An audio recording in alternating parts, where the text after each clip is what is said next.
शीतल बहू, तुझे ज्यादा गर्मी तो नहीं लग रही है ना? एसी तेज करूं मैं? और तू जरा ठीक से पैर दबा मेरी बहू के। जानती नहीं कि वो गर्भवती है? मेरी गोरी बहू की सेवा में किसी भी चीज की कोई कमी नहीं रहनी चाहिए। और मेरे पैर दबाने के बाद मेरे लिए अच्छा सा नाश्ता भी बना कर लाना। माँ जी, शीतल के साथ साथ मैं भी गर्भवती हूँ। ऐसी हालत में मैं और कितना काम करूँ? माँ जी, सुबह से शाम तक गर्मी में काम कर कर के मैं थक जाती हूँ। थोड़ी देर एसी में आराम कर लूँ मैं। ये तो तुझे मेरे बेटे को अपने प्यार के जाल में फंसाने से पहले सोचना चाहिए था। मैं तो मजबूर हूँ अपने बेटे के आगे, वरना तुझ जैसी काली को तो मैं अपने घर की नौकरानी भी न बनाऊं। माधवी के छोटे बेटे अजय ने दीपा जैसी काली लड़की से प्यार करके उससे शादी की थी। दीपा के काले रंग की वजह से माधवी उसे बिल्कुल भी पसंद नहीं करती थी। यहाँ तक कि जब माधवी की दोनों बहुएं प्रेग्नेंट थीं, तब भी माधवी सिर्फ अपनी गोरी बहू को ही चाहती थी। लेकिन फिर भी दीपा एक अच्छी बहू होने के सारे फर्ज निभाती है। ये ले केसर, इसे दूध में मिलाकर मेरी शीतल बहू को पिला देना।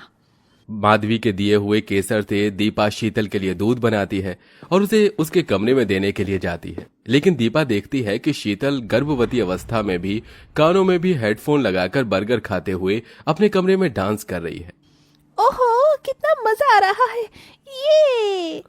शीतल को ऐसी हालत में डांस करता देख दीपा उसके पास आती है और उसके कानों से हेडफोन निकाल देती है। शीतल, ये तुम क्या कर रही हो?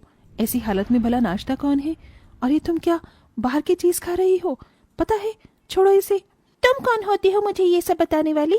जितनी औकात है उतनी औकात में रहो। शीतल दीपा के हाथ से हेडफोन लेकर दोबारा डांस करना शुरू कर देती है, जिससे दीपा को काफी बुरा लगता है। अरे शीतल, कहाँ जा रही है?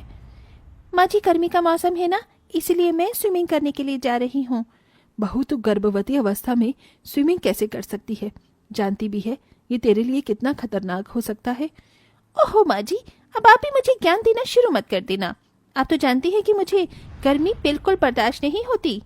अपनी सास की बात को न मानते हुए प्रेगनेंसी की हालत में भी शीतल गर्मी को दूर करने के लिए स्विमिंग पूल जाकर स्विमिंग करती है। वहीं दूसरी तरफ दीपा गर्मी में भी पसीना बहाकर गर्भवती अवस्था में सारे काम कर भगवान की पूजा पाठ करती है। ओम जय जगदीश हरे, स्वामी जय जगदीश हरे। भक्त जनों के संकट, दास जनों के संकट क्षण में दूर करे। ओम जय जगदीश हरे। हे भगवान, जिस तरह आपने आज तक मुझ पर अपनी दया दृष्टि रखी है, वैसे ही मेरे आने वाले बच्चे पर भी रखना और इसे कभी कोई तकलीफ नहीं होने देना। जहां शीतल अपने बच्चों का ध्यान न रखते हुए दिन रात पार्टी करती घूमती फिरती, वहीं दीपा अपने आने वाले बच्चों के लिए भगवान से प्रार्थना करके खुद का काफी अच्छे तरीके से ध्यान रखती है। वहीं घर की सारी जिम्मेदारियों को भी संभालती है। ऐसे ही वक्त गुजरता है और अब दोनों काली और गोरी बहू की डिलीवरी का वक्त आ जाता है। देखिए, दीपा की डिलीवरी में तो कोई प्रॉब्लम नहीं है, लेकिन शीतल की डिलीवरी में काफी कॉम्प्लिकेशंस हैं, इसलिए हमें उनका ऑपरेशन करना होगा। बिना ऑपरेशन के ये बच्चा पैदा नहीं हो सकता। डॉक्टर के मुंह से ऑपरेशन की बात सुनकर माधवी काफी डर जाती है और अपनी गोरी बहू के लिए प्रार्थना करती है। वहीं काली बहू अपने जैसे काले बच्चे को जन्म देती है। ऑपरेशन के बाद शीतल एक गोरे बच्चे को जन्म देती है। कितना सुंदर है मेरा पोता, किसी की नजर न लगे। जल्दी से इसे काला टीका लगा देती हूँ, वरना पता चले इसे मेरी ही नजर लग गई है। अपनी गोरी बहू के बच्चे के जन्म पर शीतल पूरे अस्पताल में मिठाई बंटवाती है और अपने गोरे पोते को अपने सीने से लगाकर रखती है। लेकिन वहीं काली बहू के बच्चे को एक बार देखती भी नहीं है। हाँ यार, इस बार मैं पक्का पार्टी में आऊंगी। अब मैं रखती हूँ, मुझे ड्रेस भी तो डिसाइड करनी है। शीतल पार्टी में जाने के लिए ड्रेस सेलेक्ट करने लगती है कि तभी अचानक शीतल का बच्चा रोना शुरू कर देता है। ये बच्चा ना हो क्या, कोई आफत हो गई। जब देखो रोता रहेगा। चुप कर, इस गर्मी लग रही है, इसे एसी की ठंडी हवा में लिटा देती हूँ, अपने आप चुप हो जाएगा। अपने बच्चे को चुप कराने की बजाय शीतल उसे एसी की ठंडी हवा में छोड़कर चली जाती है। शीतल के बच्चे को जुकाम हो जाता है और वो नन्ही सी जान रात भर चलता रहता है। क्या हुआ मेरे मुन्ने को? क्यों रो रहा है मेरा मुन्ना? लगता है मेरे मुन्ने को भूख लगी है। गर्मी भी कितनी हो गई है, लेकिन अगर मैं मुन्ने को एसी में ले जाऊंगी तो उसकी तबीयत खराब हो जाएगी। दीपा गर्मी में भी पंखे के नीचे बैठकर अपने बच्चे को दूध पिलाने लगती है और साथ ही साथ उसे लोरी भी गाकर सुनाती है। चंदा है तू, मेरा सूरज है तू, ओ मेरी आंखों का तारा है तू। जहां डिलीवरी के बाद शीतल हमेशा पार्टी, घूमने फिरने और अपनी लाइफ को एंजॉय करने में लगी रहती, वहीं दीपा घर संभालने के साथ साथ गर्मी में अपने बच्चों का भी काफी अच्छे से ख्याल रखती है। शीतल बहू, तेरा बच्चा कब से रो रहा है, उसे दूध पिला। देख कैसे उसके होठ सूख गए हैं। माँ जी, मैं इसे दूध पिलाकर अपना फिगर खराब नहीं कर सकती। वैसे ही प्रेगनेंसी में मेरा फिगर काफी खराब हो चुका है। शीतल का ऐसा जवाब सुनकर माधवी खुद बच्चे को गोद में उठाकर उसे चुप कराने लगती है, लेकिन बच्चा चुप होने का नाम ही नहीं लेता। बच्चे के रोने की आवाज सुनकर दीपा माधवी के पास आती है। माँ जी, ये शीतल का बच्चा इतना रो क्यों रहा है? लगता है इसे भूख लग रही है। लाइए इसे मुझे दीजिए। दीपा माधुरी से शीतल का बच्चा लेकर उसे बिल्कुल अपने बच्चों की तरह ही प्यार करके अपना दूध पिलाती है। दीपा का दूध भी शीतल का बच्चा बिल्कुल शांत होकर आराम से पीकर सो जाता है। ये लीजिए माँ जी, मुन्ना तो सो गया, अब ये शाम से पहले नहीं उठने वाला। अपना बच्चा ना होते हुए भी दीपा को शीतल के बच्चे का पाना, दूध पिलाता देख माधवी मन ही मन बहुत खुश होती है और ऐसे ही कुछ दिन गुजर जाते हैं। मेरा प्यारा मुन्ना माँ के हाथों से मालिश करवाकर अच्छा लग रहा है ना? पता है, देसी घी से मालिश करने से मेरा मुन्ना बड़ा होकर बहुत ताकतवर बनेगा। दीपा अपने बच्चे को देसी घी से मालिश कर रही होती है कि तभी शीतल के बच्चे को लिए माधवी ले आती है। अरे माँ जी, आप मुन्ने के साथ, और ये क्या, आपके चेहरे पर इतनी परेशानी क्यों है? परेशान ना हो तो क्या करूं, इसे तो बिल्कुल भी अपने बच्चों की फिक्र ही नहीं है। ना तो इसे दूध पिलाती और ना ही इसकी मालिश करती। देख क्या हालत हो गई है। गर्मी की वजह से इसके शरीर पर दाने भी निकल आए हैं।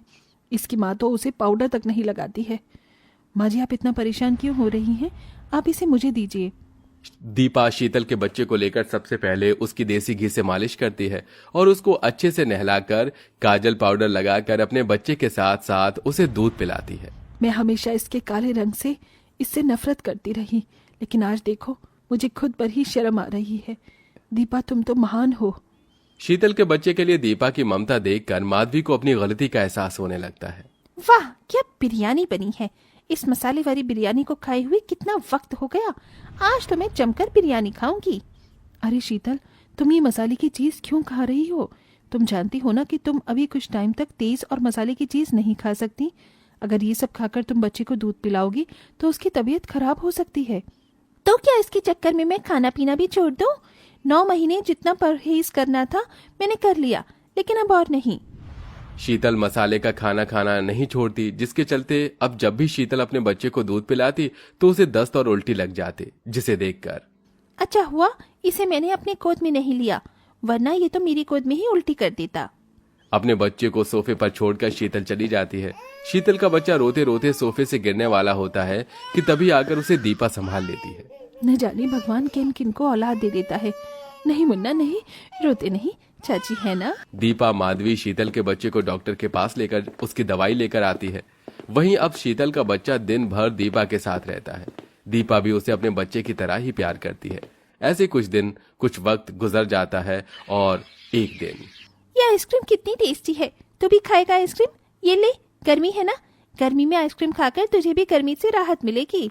शीतल अपने 1 साल के बच्चे को बर्फ जितनी ठंडी आइसक्रीम खिला देती है, जिसे खाते ही उसका बच्चा अचानक से बेहोश हो जाता है। ये देख शीतल काफी डर जाती है और सबके साथ जल्दी से बच्चे को अस्पताल लेकर जाती है। ये बताइए, इतने छोटे से बच्चे को इतनी ठंडी आइसक्रीम आप कैसे खिला सकती हैं? आप इसकी सगी ही माँ है ना। आपकी वजह से आपके बच्चे को निमोनिया हो गया है। डॉक्टर की बात सुन शीतल को अपने किए पर बहुत पछतावा होता है। वहीं दूसरी तरफ दीपा शीतल के बच्चे का काफी अच्छे तरीके से ध्यान रखती है, जिसके चलते बच्चा सिर्फ कुछ दिनों में ही ठीक हो जाता है। आज मैं आपके लिए कितने सारे खिलौने लेकर आई हूँ। आ जाओ, मम्मी के गोद में आ जाओ।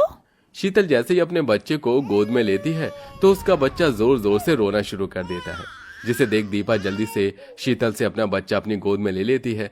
दीपा के गोद में जाते ही वो बच्चा बिल्कुल शांत हो जाता है।